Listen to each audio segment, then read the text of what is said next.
ಕಾಂಗ್ರೆಸ್ನವರು ಜೆಡಿಎಸ್ನ ಕಾಲಿಳಿದಿದ್ರಲ್ಲ, ಜೆಡಿಎಸ್ನವರು ಕಾಂಗ್ರೆಸ್ಸಿಗೆ ಬರೋಕ್ ತುದಿಗಾಲಲ್ಲಿ ನಿಂತಿದ್ದಾರೆ ಅಂತ ಅದಕ್ಕೆ ಸಂಬಂಧಪಟ್ಟಂತೆ ನಿಖಿಲ್ ಕುಮಾರಸ್ವಾಮಿ ಪ್ರತಿಕ್ರಿಯೆ ಕೊಟ್ಟಿದ್ದಾರೆ. ಜೆಡಿಎಸ್ನ ಶಾಸಕರು ಯಾರು ಕಾಂಗ್ರೆಸ್ಸಿಗೆ ಹೋಗಲ್ಲ, ಕಾಂಗ್ರೆಸ್ನವರು ಮೊದಲು ಅವ್ರ ಶಾಸಕರನ್ನ ಉಳಿಸ್ಕೊಳ್ಳೋ ಪ್ರಯತ್ನ ಪಡ್ಲಿ. ಯಾದಗಿರಿಯಲ್ಲಿ ನಿಖಿಲ್ ಕುಮಾರಸ್ವಾಮಿ ಕಾಂಗ್ರೆಸ್ ವಿರುದ್ಧ ವಾಗ್ದಾಳಿ ಈ ರೀತಿಯಾಗಿ ನಡೆಸಿದ್ದಾರೆ.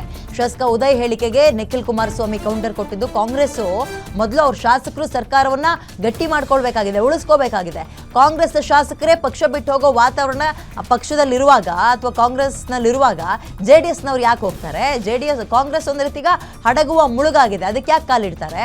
ಮೊದಲು ಸರ್ಕಾರ ಉಳಿಸ್ಕೊಳ್ಳಿ. ಅವರು ಅಲ್ಲಿಂದಲೇ ಅಂದರೆ ಅವರ ಆಡಳಿತದಿಂದಲೇ ಅಥವಾ ಪಕ್ಷದಿಂದಲೇ ಶಾಸಕರುಗಳು ಪಕ್ಷವನ್ನ ಬಿಟ್ಟು ಹೊರ ಬರಬೇಕು ಅಂತ ಯೋಚನೆ ಮಾಡ್ತಾ ಇದ್ದಾರೆ. ಅದನ್ನು ಸರಿಪಡಿಸ್ಕೊಳ್ಳಿ, ಆಮೇಲೆ ಬೇರೆಯದ್ರ ಬಗ್ಗೆ ಆರೋಪ ಮಾಡಲಿ ಅಂತ ಉದಯ್ ಅವರು, ಶಾಸಕ ಉದಯ್ ಅವರ ಮಾತಿಗೆ ತಿವಿದಿದ್ದಾರೆ ನಿಖಿಲ್ ಕುಮಾರಸ್ವಾಮಿ ಅವರು ರಾಜ್ಯಾದ್ಯಂತ ಒಂದು ಓಡಾಡಿ ಪಕ್ಷ ಸಂಘಟನೆಯನ್ನ ಮಾಡ್ತಾ ಇದ್ದಾರೆ. ಇದಕ್ಕೆ ಸಂಬಂಧಪಟ್ಟಂತೆ ನೋಡಿ ಸರ್, ಕಾಂಗ್ರೆಸ್ನವ್ರು ಹಿಂಗಂತ ಇದ್ದಾರಲ್ಲ, ಜೆಡಿಎಸ್ನವರೆಲ್ಲ ಬರ್ತಾರಂತೆ ಕಾಂಗ್ರೆಸ್ಗೆ ಅಂದಿದ್ದಕ್ಕೆ ಉತ್ತರ ಕೊಟ್ಟಿದ್ದಾರೆ.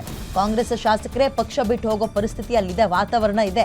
ಜೆಡಿಎಸ್ ಶಾಸಕರು ಯಾರು ಕಾಂಗ್ರೆಸ್ಗೆ ಹೋಗಲ್ಲ, ಕಾಂಗ್ರೆಸ್ ಒಂದು ರೀತಿ ಹಡಗು ಮುಳುಗಾಗಿದೆ. ಮೊದಲು ಕಾಂಗ್ರೆಸ್ನವರು ಅವರವ್ರ ಶಾಸಕರನ್ನ ಹಿಡಿದಿಟ್ಕೊಳ್ಳಿ. ಅವರಲ್ಲೇ ಭಿನ್ನಾಭಿಪ್ರಾಯ ಇದೆ. ಮಂತ್ರಿಗಳೊಂದು ಮಾತು ಹೇಳ್ತಾರೆ, ಶಾಸಕರು ಇನ್ನೊಂದು ರೀತಿ ಹೇಳ್ತಾರೆ. ಮೊದಲು ಅವ್ರ ಸರ್ಕಾರನ ಗಟ್ಟಿ ಮಾಡ್ಕೊಳ್ಳಿ, ಶಾಸಕರನ್ನ ಉಳಿಸ್ಕೊಳ್ಳಿ ಅವರು ಅಂತ ಶಾಸಕ ಉದಯ್ ಹೇಳಿಕೆಗೆ ನಿಖಿಲ್ ಕುಮಾರಸ್ವಾಮಿ ಕೌಂಟರ್ ಕೊಟ್ಟಿದ್ದಾರೆ.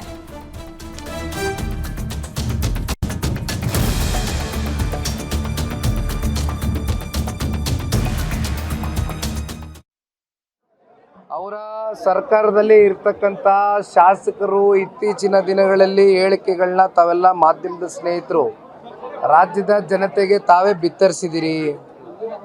ಕಾಂಗ್ರೆಸ್ನಲ್ಲಿ ಇರ್ತಕ್ಕಂಥ ಶಾಸಕರ ಪರಿಸ್ಥಿತಿಗಳೇನಾಗಿದೆ ಅಂತಕ್ಕಂಥದ್ದು ಅಸಹಾಯಕತೆಯಿಂದ ಇವತ್ತು ಅವರು ಸಾರ್ವಜನಿಕ ವಲಯದಲ್ಲಿ ಚರ್ಚೆ ಮಾಡಿರ್ತಕ್ಕಂಥದ್ದು ನೋಡಿದ್ದೀರಿ. ಜನತಾದಳ ಪಕ್ಷದ ಶಾಸಕರು ಯಾರು ಕೂಡ ಇವತ್ತು ಕಾಂಗ್ರೆಸ್ನ ಪಾಪ ಕೆಲವೊಂದಷ್ಟು ಮಂದಿ ಇವತ್ತೇನು ನಮ್ಮ ಜೊತೆ ಬಂದು ಬಿಡ್ತಾರೆ ಅಂತ ಹೇಳ್ತಾರೆ. ದಯವಿಟ್ಟು ಒಂದು ಮಾತನ್ನು ತಿಳಿಸ್ತೇನೆ, ಇಲ್ಲಿರ್ತಕ್ಕಂಥ ಶಾಸಕರು ಎಲ್ಲ ನಮ್ಮ ಕುಟುಂಬದ ಸದಸ್ಯರಿದ್ದಾಗೆ, ಎಲ್ಲ ನಿರಂತರವಾಗಿ ನಮ್ಮ ಜೊತೆಯಲ್ಲಿ ಸಂಪರ್ಕದಲ್ಲಿದ್ದಾರೆ. ಯಾವುದೇ ಸಣ್ಣ ಪುಟ್ಟ ಅವ್ರಿಗೆ ಬರ್ತಕ್ಕಂಥ ಆಫರ್ಗಳು ಮಗದೊಂದು ಮಾಡಿದಂಥ ಸಂದರ್ಭದಲ್ಲಿ ತತ್ಕ್ಷಣ ಪಕ್ಷದ ವರಿಷ್ಠರು ನಮ್ಮ ಗಮನಕ್ಕೆ ತಗೊಂಡು ಬರ್ತಕ್ಕಂಥ ಕೆಲಸವನ್ನು ಮಾಡ್ತಾರೆ.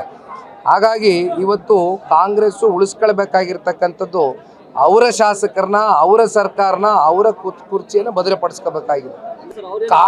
ಕಾಂಗ್ರೆಸ್ ಶಾಸಕರೇ ಕಾಂಗ್ರೆಸ್ನ ಬಿಟ್ಟು ಹೋಗ್ತಕ್ಕಂಥ ವಾತಾವರಣ ಸೃಷ್ಟಿ ಆದಮೇಲೆ ಇನ್ನು JDSನವ್ರು ಕಾಂಗ್ರೆಸ್ಗೆಲ್ಲ ಹೋಗ್ಲಿಕ್ಕಿದೆ? ಅವ್ರು ಪಾಪ ಹೇಳ್ತಾರೆ, ಅವ್ರದ್ದು ದೋಸೆ ತೂತದಲ್ಲ, ಅದನ್ನು ಮುಚ್ಚಾಕೊಳ್ಳೋಕ್ಕೋಸ್ಕರ ಹೇಳ್ತಾರೆ.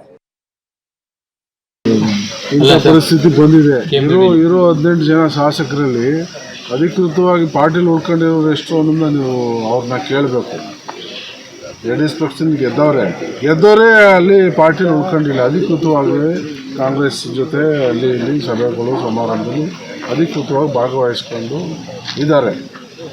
ಈಗ ಅವ್ರನ್ನ ಹುಡುಕ್ಬೇಕೋ ಕಾಂಗ್ರೆಸ್ನವ್ರನ್ನ ಹುಡುಕ್ಬೇಕು, ಅವ್ರನ್ನ ಕೇಳಬೇಕು. ಸ್ವಲ್ಪ ಈ ಕಾಂಗ್ರೆಸ್ ಪಕ್ಷದ ಸಂಪರ್ಕದಲ್ಲಿ ಎಷ್ಟು ಜನ ಶಾಸಕರು JDS ಸುಮಾರು 12 ಜನ ಆಲ್ಮೋಸ್ಟ್ ಅಲ್ಲ ಕಾಂಗ್ರೆಸ್ಗೆ ಸೇರಿದಂಗೆ. ಈಗ ಗೆದ್ದವರೇ, ಈಗ ಚಿಹ್ನೆಯಲ್ಲಿ ಗೆದ್ದವರೇ JDS ಶಾಸಕರು ಅಂತ ಕರೆಸ್ಕೋತಾರೆ ಅಷ್ಟೇ. ಮಾನಸಿಕವಾಗಿ ದೈಹಿಕವಾಗಿ ಎಲ್ಲ ಇವರು ಕಾಂಗ್ರೆಸ್ ಪಕ್ಷದ ಜೊತೆನೇ ಇದ್ದಾರೆ.